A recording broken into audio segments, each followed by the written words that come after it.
你有没有遇过这种状况？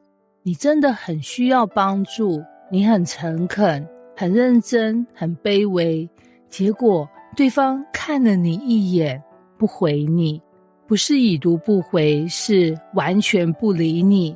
而今天这段经文里，被不理的人竟然是来找耶稣的女人，更扯的是，耶稣真的没回他。马太福音15章21到23节，一开始就很刺激。有一个迦南妇人喊着说：主啊，大卫的子孙，可怜我女儿被鬼附得甚苦。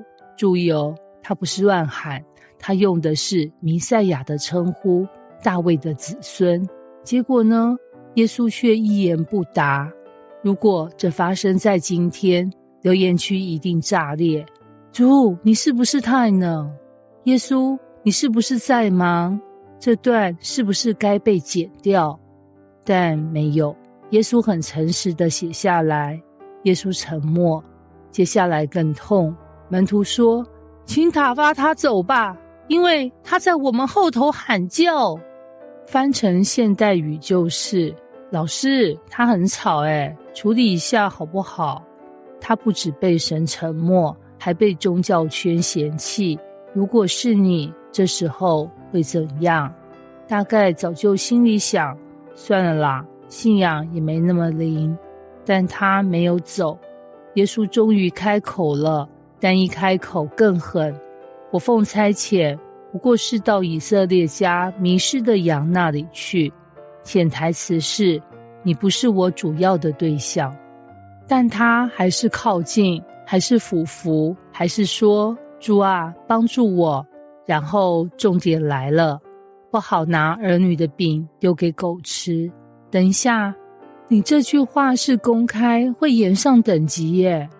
但他怎么回？他没有玻璃心，没有退订信仰。他说了一句让历史记住他的话：主啊，不错，但是狗也吃它主人桌子上掉下来的碎渣。这一句不是反驳耶稣，是接住耶稣的比喻，然后转化它。他承认身份的卑微，却抓住恩典的真实。耶稣说：妇人，你的信心是大的，照你所要的，给你成全了吧。注意，耶稣不是说他很可怜，不是说他很辛苦，而是说你的信心是大的。他的女儿就在那时候得了医治。神学亮点，这不是拒绝，是试炼式的邀请。耶稣再带出一个真理：神的国不是血统，是信心。狗不是羞辱，而是文化对比。这个词在原文中是小狗、家犬，是在家中，在桌边的存在。